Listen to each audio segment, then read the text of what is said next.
La soldado negra fue forzada a dejar su asiento. Pero una llamada del comandante cambió todo. She boarded in silence. In grand entrance. No flashing medals. Just a young woman in uniform, boots worn from years of dust, carrying a bag too heavy for its size and a calm that unsettled people without knowing why. She didn't make eye contact. She didn't need to. Her name was Ayanna Briggs, and she was going home. The gate agent barely glanced at her boarding pass. No fuss, no smile, just the sound of a scanner beep and a motion of the hand. First class, aisle to the left. The tone was indifferent, as if Ayanna wasn't even there. Inside, the plane hummed with quiet conversations and rustling plastic. Passengers had already begun settling into the dull rhythm of pre-flight rituals, adjusting neck pillows, answering last-minute emails, sipping champagne that tasted like tin. Ayanna stepped onto the carpeted aisle, back straight, chin forward, scanning seat numbers like a soldier checking coordinates. 3. A window. Assigned. Earned. She didn't look like a VIP, and she didn't pretend to be one. Her uniform was neat, but not flashy. A ribbon tucked discreetly above her breast pocket, the kind you didn't ask about unless you were ready to hear something real. She eased into her seat, placed her folded jacket on her lap, slid her backpack under the seat in front, and exhaled like she'd been holding her breath for months. Maybe she had. The leather seat cushioned her bones in a way the bunk back at Bagram never could. Outside the oval window, the tarmac shimmered in the late morning sun. She wasn't thinking of medals, deployments, or protocols. She was thinking of her mother's kitchen, the sound of garlic crackling in oil, the way her dad cleared his throat before saying something that mattered. Her father had emailed the ticket a week before, subject line in all caps, for you. And beneath the PDF file, just 3 words, "You've earned this." No emojis, no explanations. That was him, sharp-edged affection wrapped in discipline. Ayanna had barely replied, but she carried those 3 words like armor. "You've earned this." She replayed them as she buckled in, tucked her boots, and leaned her head back. The smell of leather and lemon-scented cleaner filled her lungs. It was quiet, too quiet. Then came the voice. "Excuse me." It wasn't loud, but sliced the air. Ayanna opened her eyes. A flight attendant stood above her. Tall, blonde, uniform crisp, clipboard tucked to her side, like it was part of her anatomy. The name tag read Claire Hart. Her smile was tight, more corporate than kind. "May I see your boarding pass?" There was no malice in her voice. Not yet. Just that tone. The one people use when they're already doubting you but still pretending they're not. Ayanna nodded, slowly reaching into her chest pocket and handing over the folded pass. Claire glanced down, then up. Her lips parted slightly. "This is a first-class seat." Ayanna nodded again. "That's what it says. You're traveling alone." "Yes, ma'am." Claire paused, just long enough to make it feel like something was off. Then she gave the pass back and said, "There might have been a mix-up. This section is for premium clientele only." Ayanna blinked. The words didn't land like an insult. They landed like a door closing.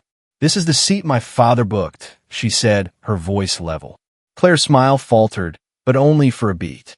"I understand, but I may need you to move to the back, just until we confirm things."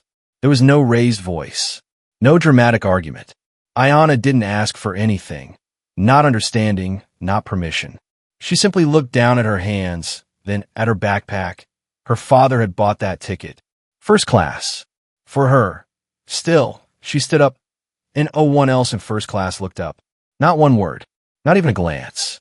They just sank deeper into their champagne and headsets, pretending not to notice the uniform walking away. Ayanna didn't say a word, but her silence spoke louder than any outcry ever could, and before the plane even left the runway, the storm had already begun. Ayanna didn't drag her feet. She didn't sigh or huff or make a scene. She simply picked up her folded jacket, adjusted the strap on her backpack, and walked the narrow aisle toward the back of the plane. Not because she agreed, not because she believed she didn't belong, but because at that moment, surrounded by luxury leather and $1,000 watches and people pretending they hadn't heard a word, resistance would have been another performance, and she was done performing. The silence around her was worse than anything Claire had said. That silence screamed complicity. It told her exactly what kind of room she was in. No one stopped her. Not the man in 2B reading The Economist. Not the woman who had smiled at her when she first sat down, who now wouldn't meet her eye. Not the couple in matching cashmere who paused their movie, but only to lower the volume. Everyone saw. No one moved. As she passed, she felt their avoidance like static in the air. Headphones pushed in deeper, cups clinked louder, pages turned more deliberately. She became a ghost in real time. By the time she reached seat 28F, the fabric was already warm from the last passenger. The cushion gave little support. The smell was different here. Plastic trays, reheated meals, sweat clinging to air that didn't circulate right. She didn't complain. She placed her backpack under the seat. She sat. She folded her jacket again, this time tighter. Her knees touched the back of the seat ahead of her. There was no window, just a pale wall with a smudge shaped like a thumbprint. She rested her palms on her thighs, fingers twitching. She hadn't realized how badly they shook until they stopped moving. The burn in her chest wasn't about the downgrade. It wasn't about the fabric or the legroom. It was the feeling that somehow, in someone else's eyes, she had become less without ever saying a word. That her posture, her silence, her skin, her uniform, even her composure, had all been interpreted as permission. That by being quiet, she had agreed to be dismissed. She pulled out her phone slowly, like her hands were wrapped in gauze. She opened a message to her father and typed. She asked me to move. Said the seat was for premium guests only. I didn't argue. She touched my arm. I'm okay. Just a little sad. She read it again. Didn't change a word. Then hit send. The reply didn't come right away, which was unusual for him.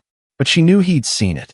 Knew it was somewhere beneath his thick brows, behind those stormy eyes of his, burning a quiet hole in his calm. Ayanna locked her screen and placed the phone face down on her lap. She exhaled slowly, letting her back settle into the stiff cushion. Around her, economy class was alive in a different way.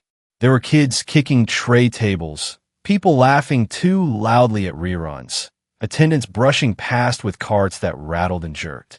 She didn't fit here either, not because she felt above it, but because she hadn't chosen it.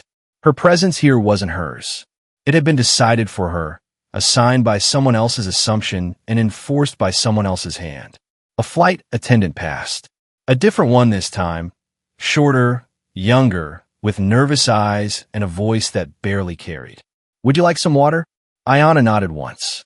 The girl poured from a plastic bottle into a cup that barely held a sip and moved on. Ayanna held it, but didn't drink. Her mind wasn't in her seat anymore. It had slipped backward, playing the scene on a loop. Claire's voice, her phrasing, her proximity. That subtle touch on the elbow, not aggressive, but authoritative. The kind of touch that came with paperwork and policies behind it. Claire hadn't raised her voice, hadn't used a slur. But she'd made a decision. A decision based not on proof or boarding data, but on instinct. And that instinct had led to Ayanna sitting here, pressed between strangers, her head against a wall with no view. A few rows ahead, a toddler screamed. The mother, red-faced and overwhelmed, bounced the child on her lap while apologizing to no one in particular. Ayanna didn't flinch. She'd heard worse under night skies with mortars on the horizon. But still, that sound felt like something cracking in the cabin, like reality cutting through the performance of peace. She looked at the overhead panel. The seatbelt sign still glowed. The engines hummed steadily beneath her feet. The plane hadn't even taken off yet. This hadn't even started. The longer she sat there, the heavier it all became. The weight wasn't physical. It was in the air. The way the woman in 29D kept glancing sideways, then away. The man across the aisle pretending to sleep, but peeking whenever he thought she would notice. The quiet scrutiny of someone who knows they're near something bigger than they understand, but would rather stay uninvolved. She wasn't angry yet. Not fully. She wasn't even sure she would be. That wasn't her way. Anger had its place, but hers was somewhere deeper, rooted in the marrow where dignity lived. And right now, dignity was bruised. Not broken. Never broken. But shaken, yes. She closed her eyes. Thought of the way her father used to stand at the end of her bunk during training, arms crossed, lips tight, watching her with the patience of a man who believed strength wasn't taught but proven. Stay still, he'd say, especially when they want you to move. She wondered what he would say now. The phone buzzed against her thigh. She opened it. A reply. What happened? No punctuation. Just 3 words. Just like him. She hesitated. Then typed. She saw the uniform. She asked for the ticket. I showed her. She didn't believe it. Said the section was for premium guests. Moved me to the back. Said it was procedure. Touched my arm. Not rough. Just like she had the right. She waited. The typing dots appeared. Then vanished. Appeared again. Then, what's your flight number? She paused. That question wasn't casual. That question had weight. She typed it in. Flight 712. LAX to Atlanta. She knew what came next. He wasn't going to call customer service. He wasn't going to file a complaint and wait for a generic response in 10 to 12 business days. Her father was Major General Leon Briggs, a man who had given his life to the service of a country that often forgot to say thank you. He knew how to move systems. And more importantly, he knew when not to be quiet. Ayanna closed the phone, slid it back into her jacket pocket. Outside, ground crew were moving past the wing with glowing vests and flashing hand signals. Somewhere, in the warm cocoon of first class, Claire was pouring champagne. Laughing, probably. Moving on like nothing had happened. Because to her it hadn't. It had just been a moment. A seat reassignment. An internal flag. A gut feeling. Ayanna knew that feeling well. She'd felt it herself. In battle. When a glance meant something more. When a shift in body language told you someone was lying. Claire had made her decision in a split second, and that decision had said, you don't belong here. And no one had challenged her. That was the part Ayanna couldn't shake. Not even a whisper. Not a, she has a ticket, or a let her be. Just silence. Smooth, well-pressed, well-soaked silence. She wasn't used to being invisible, but she wasn't new to being underestimated. There was a difference. One assumes you're not there. The other assumes you're not enough. She adjusted in her seat, took the water, and sipped once.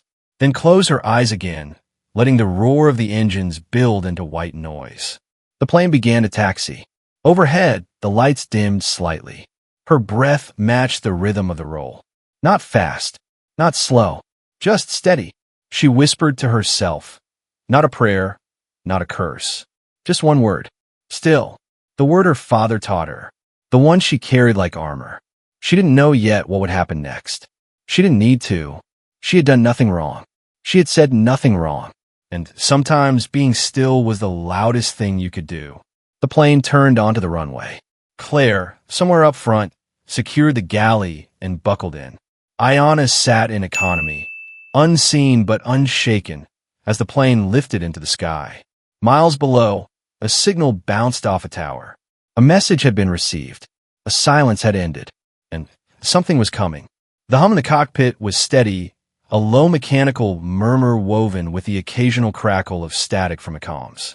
Captain Reynolds had been flying for almost 20 years. Long enough to know the feel of a quiet flight and the weight of one that wasn't. This one had been silent, yes, but not in the usual way. There was something under it. A tension building beneath the soft jazz in his headset and the casual call-outs from the tower. It wasn't until the cabin phone lit up that his fingers paused above the autopilot switch. He looked at the red glow. Internal call. Routine. He answered. Flight deck, he said. The voice that came through wasn't from the cabin crew. It wasn't even filtered through a dispatcher. It was direct, and it was unmistakable. Calm. Measured. But carrying a density that cut through the line like steel wire. This is General Leon Briggs. I'm calling regarding a passenger on Flight 712, en route from LAX to Atlanta. The captain blinked once. Not at the name. He recognized it immediately, but at the tone. The kind that didn't ask for attention. It commanded it. Yes, sir, he answered before thinking. That passenger is my daughter, Staff Sergeant Ayanna Briggs. I understand there's been a situation involving a flight attendant and her assigned seat. Reynolds reached for the manifest with a hand that suddenly felt heavier. I wasn't aware of any issue, sir. You'll want to be, the general interrupted, still even. My daughter was removed from her first-class seat and relocated to economy.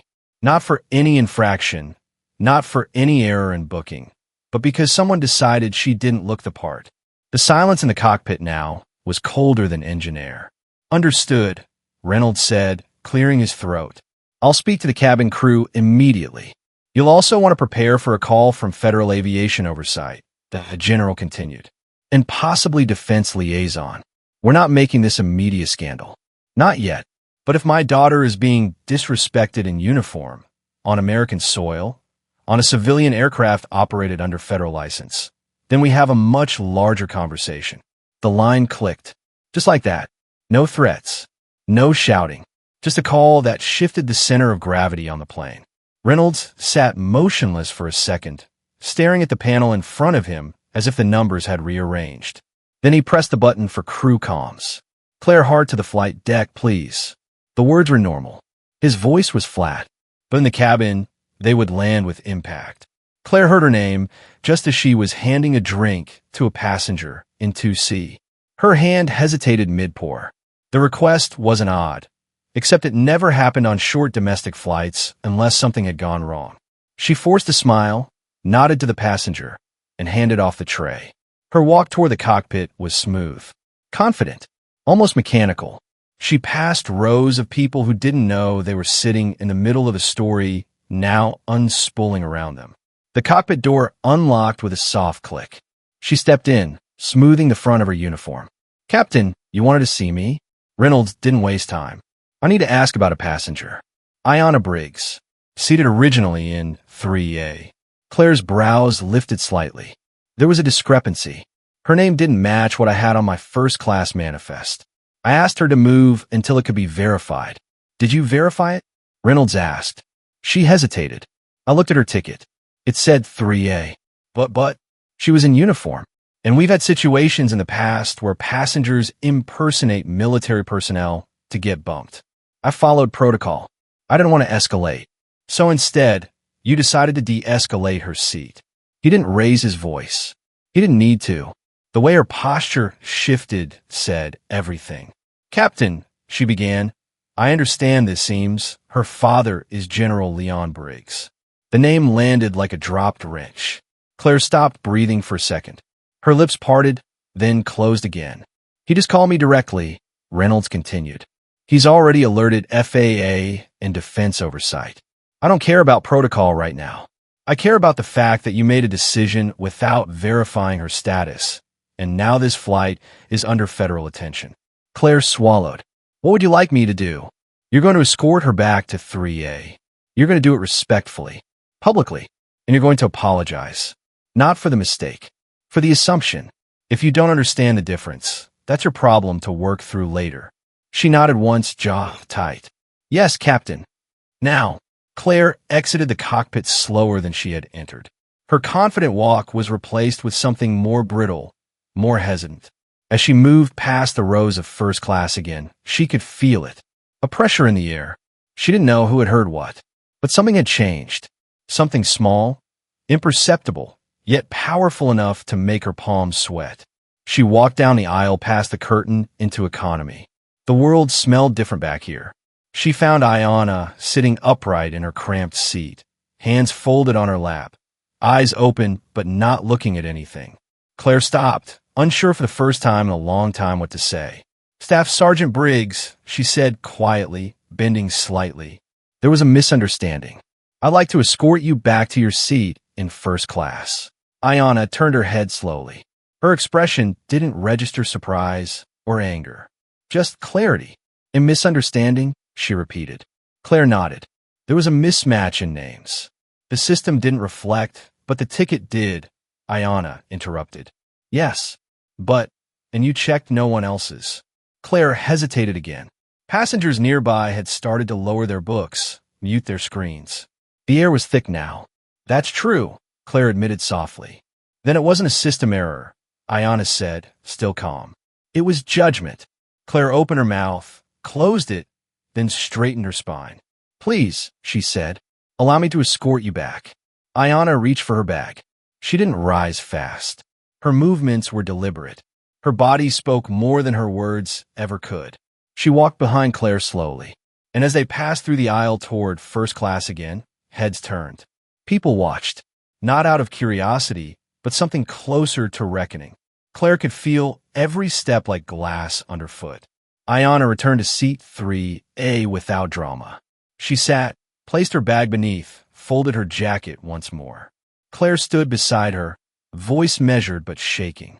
"I made a mistake," she said. "You had a valid ticket. I should not have questioned it, or you. I'm sorry." Ayanna didn't look at her. She opened a book and turned a page. Claire waited for acknowledgement. There was none. After a beat too long, she turned and left.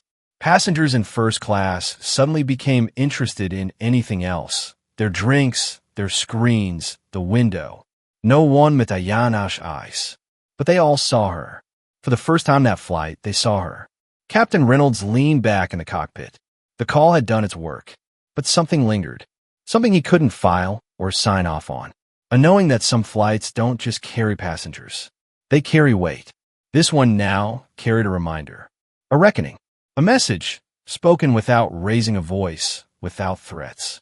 And it all started with a quiet woman in a uniform and a father who didn't need to shout to shake the room. The hum of the cabin was louder now, not because the engines changed, but because the silence had. There was a density to it, a pulse. Something invisible that pressed against every window, filled every pocket of air, wrapped around every wrist like tension you could touch. Claire stood again in front of seat 3A, hands loosely clasped, lips parted but words not quite ready to surface. She could feel eyes on her, not from Ayanna, who sat calmly, spine straight, gaze forward but from all directions. The curtain to the galley hung open behind her, and she knew even those who pretended not to listen had tuned in. There was no going back, no quiet undoing of what had been seen, or what had not been done when it should have been. She inhaled slowly, then began. "Ladies and gentlemen," she said, her voice reaching just far enough without tipping into artificial projection. "Earlier in this flight, I made an error in judgment." She paused, but not for effect. She paused because the words tasted unfamiliar. "I asked a passenger to change seats based on incorrect assumptions, and I did not verify the details before doing so." A beat. Her throat tightened. Her eyes flicked down, then up again. That passenger is Staff Sergeant Ayanna Briggs. Her seat was valid. Her presence here, her uniform, her silence, all deserve the respect I failed to give.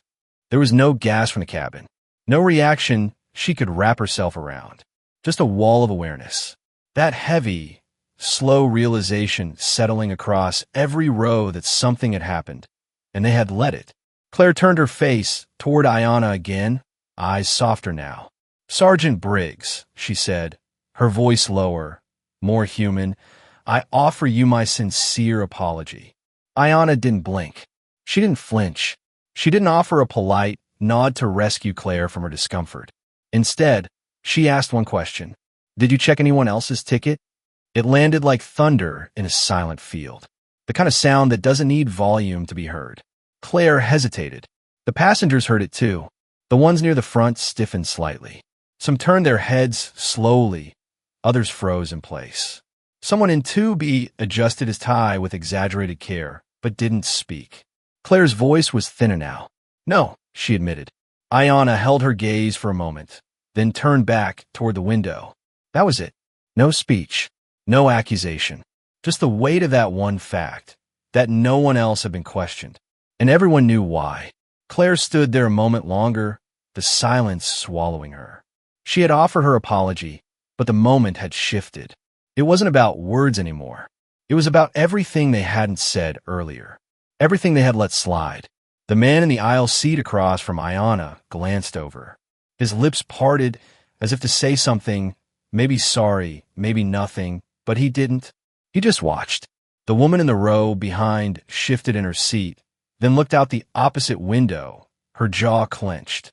Further back, someone pressed pause on a movie. Even the sound of ice in a glass seemed louder now.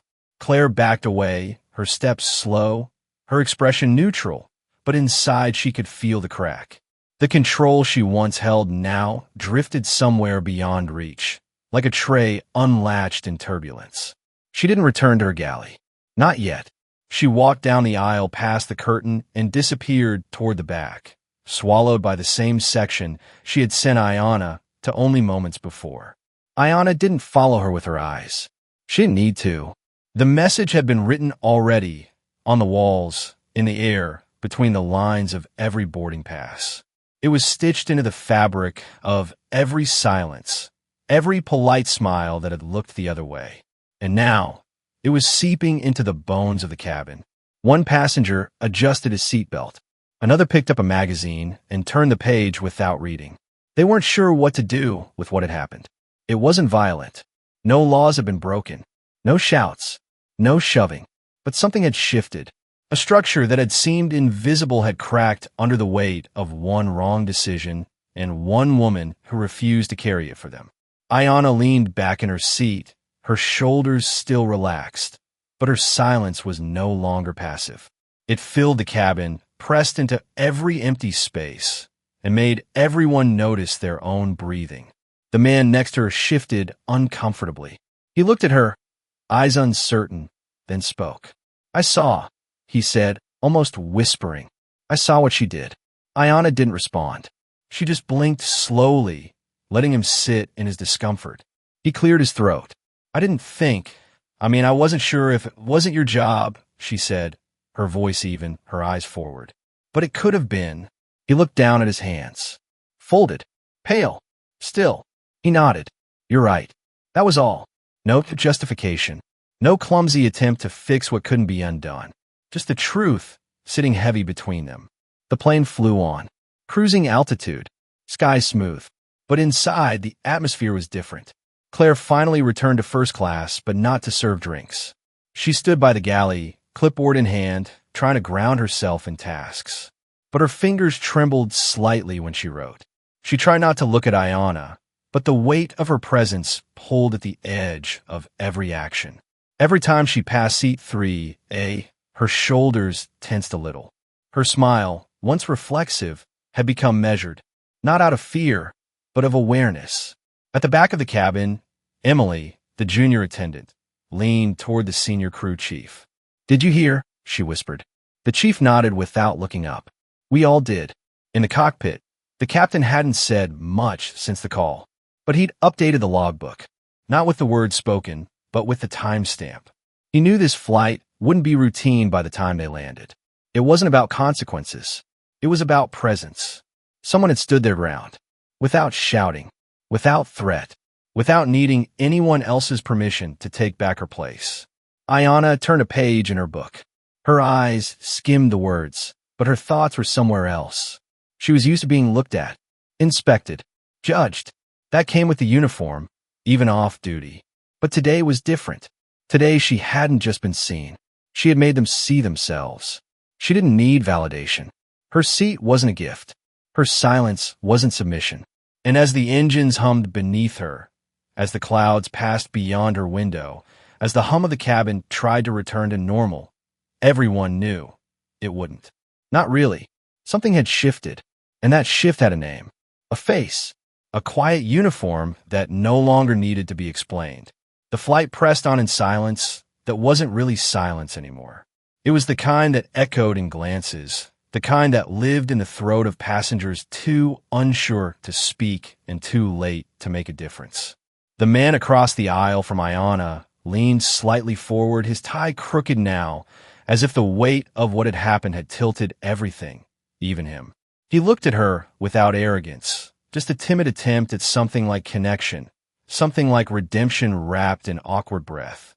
"It was just a misunderstanding," he said, barely louder than a whisper, as if that would make the words gentler, less brittle, less offensive. Ayanna turned her head slowly. Her expression was unreadable, her posture unshaken. She held his gaze just long enough for him to feel it. Not anger, but precision. "That's why everyone stays silent," she said, her voice calm and full. "Because it's always just something." He blinked and looked away, his shoulders folding inward, his hands wringing together as though they could undo what had already happened. A woman in the next row coughed, not out of illness, but as if the air itself had changed. Screens flickered. Pages turned. People resumed sipping half-warm drinks, but none of it felt the same. The atmosphere in the cabin was no longer sterile. It had memory now.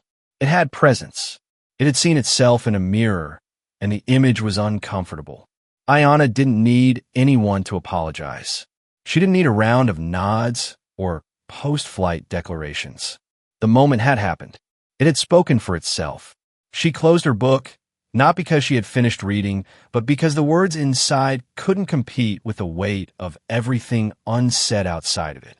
She sat in stillness, a stillness that demanded nothing yet held everything. A stillness that said, "I saw you," and I didn't look away. Hours passed in that air, heavy with realization. The cabin crew moved softer now, footsteps measured, tones less polished and more sincere. Claire didn't make eye contact again, but every time she passed three, her spine felt it. A tug, a reminder. She didn't need to be called out again. She'd already been seen. The descent announcement came with a subtle change in energy. People shifted, buckled, prepared, but the usual rustle of anticipation was missing. It wasn't dread. It was reverence, quiet and complicated.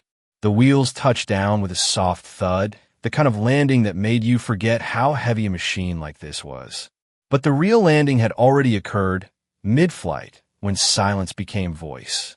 As the plane taxied to its gate, Ayanna's phone buzzed once. She looked down.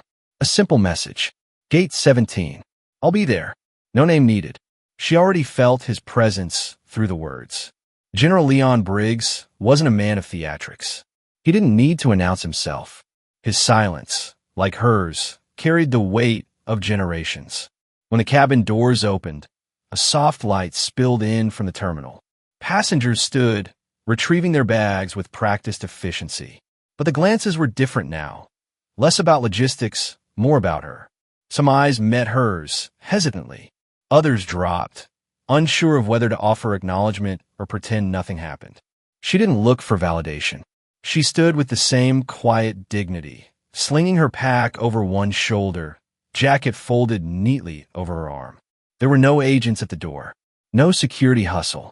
But as she stepped into the jet bridge, two suited individuals from the airline waited, eyes scanning until they found her.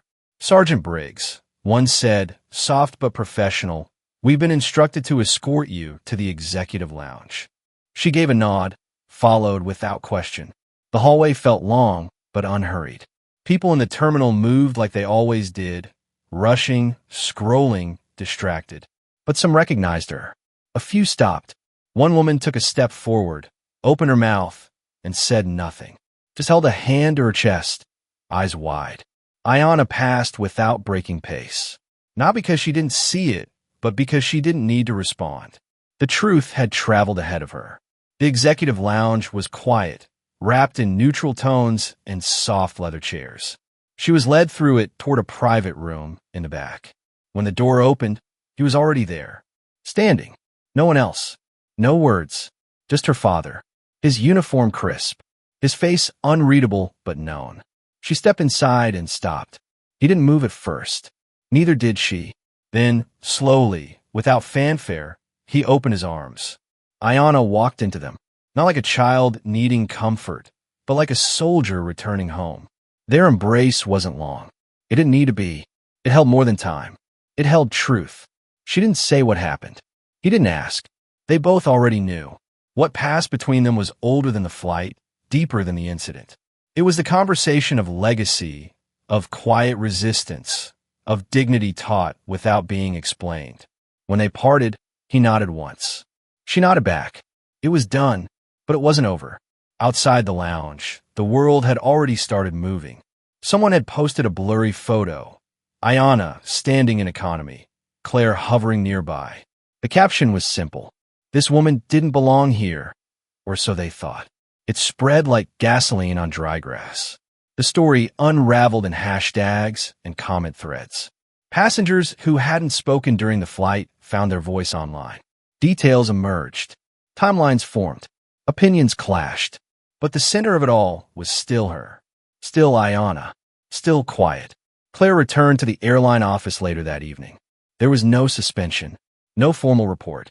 Just a meeting behind glass, with HR and her manager, both of whom used words like incident and sensitivity. But the real consequence wasn't in policy. It was in the mirror, in the looks she received from coworkers, in the shift of the air around her when her name was spoken. She would go back to work, but not untouched, not unmarked. Ayanna, meanwhile, left through a side terminal. No press, no statement, just a walk into a car with tinted windows and a silence that was earned. In the seat beside her, her father finally spoke.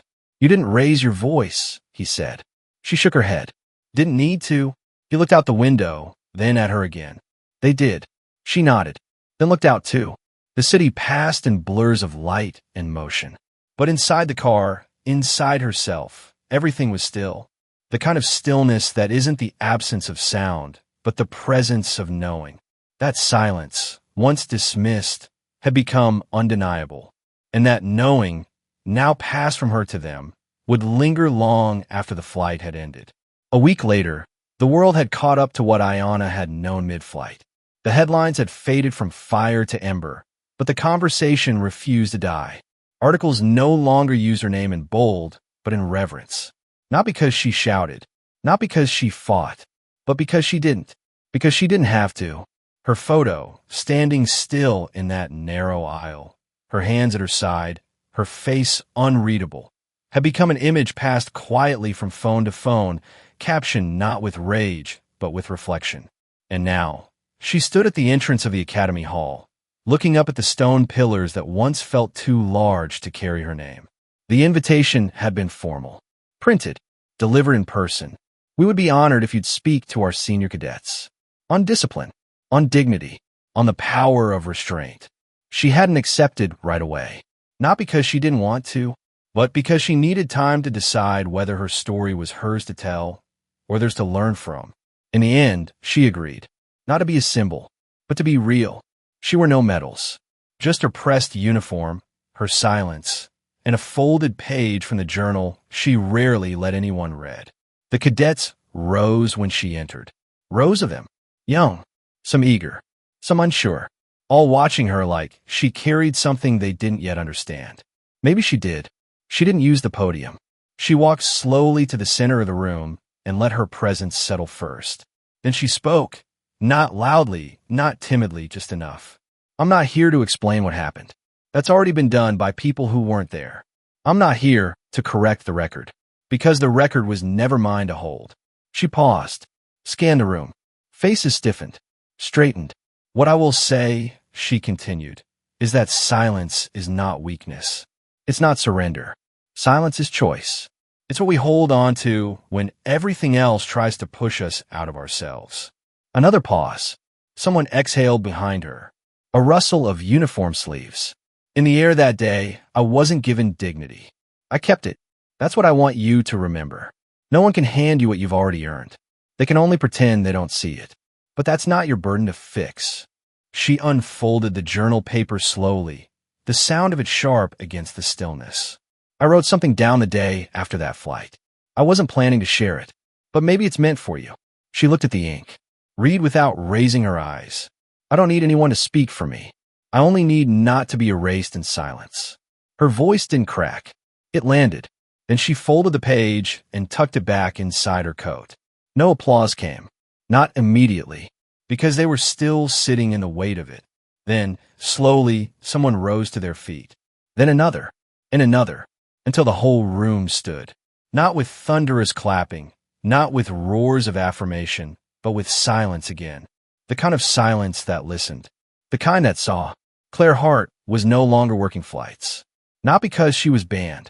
Not because she was fired. But because every step down that aisle afterward had become a mirror. Every drink she poured felt like a question. Every look from a colleague reminded her that the job wasn't about being right. It was about not being the reason someone stopped believing in dignity. She had asked to be transferred, somewhere with less visibility, somewhere without aisles that echoed. She told herself it was to reset, but deep down, she knew it was because she couldn't forget the look on Ayanna's face. Not angry, just undeniable. Ayanna never saw her again. She didn't need to. That chapter had closed in silence, same way it had opened. The world moved on, as it always does. But some moments do not dissolve. They stay like fingerprints on glass. Faint, but permanent. Ayana kept flying. Quietly. Occasionally, someone recognized her. A stranger would pause, trying to place her face.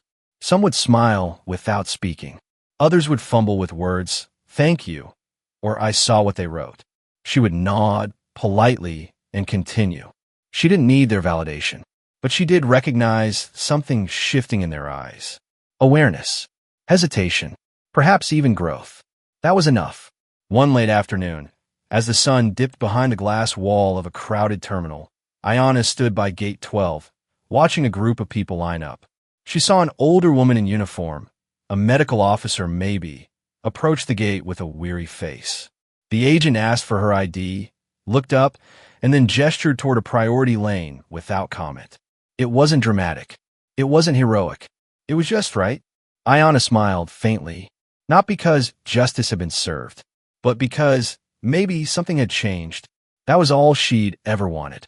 Not grand statements, not fireworks, just the absence of erasure, the removal of doubt where there should be none.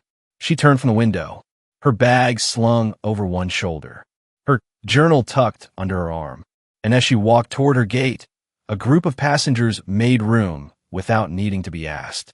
No one looked away. Some nodded. No one said a word. But their silence was no longer empty. It was acknowledgement. It was earned. It was, finally, the kind that belonged to her. Because there are people who speak with volume. And then there are people like Ayana Briggs, who speak without needing to raise their voice, who reclaim space without needing to explain, and who walk forward carrying something no one else can ever take away. Dignity, carried, kept, and never misplaced again. If this story moved you, if you believe in the quiet strength of truth, in the power of being seen, and in the weight of dignity unspoken, we invite you to be part of more journeys like this. Subscribe to Cracks of Light. Leave a comment. Share what this silence stirred in you. Because sometimes it's not the noise that changes the world. It's the silence that finally refuses to disappear.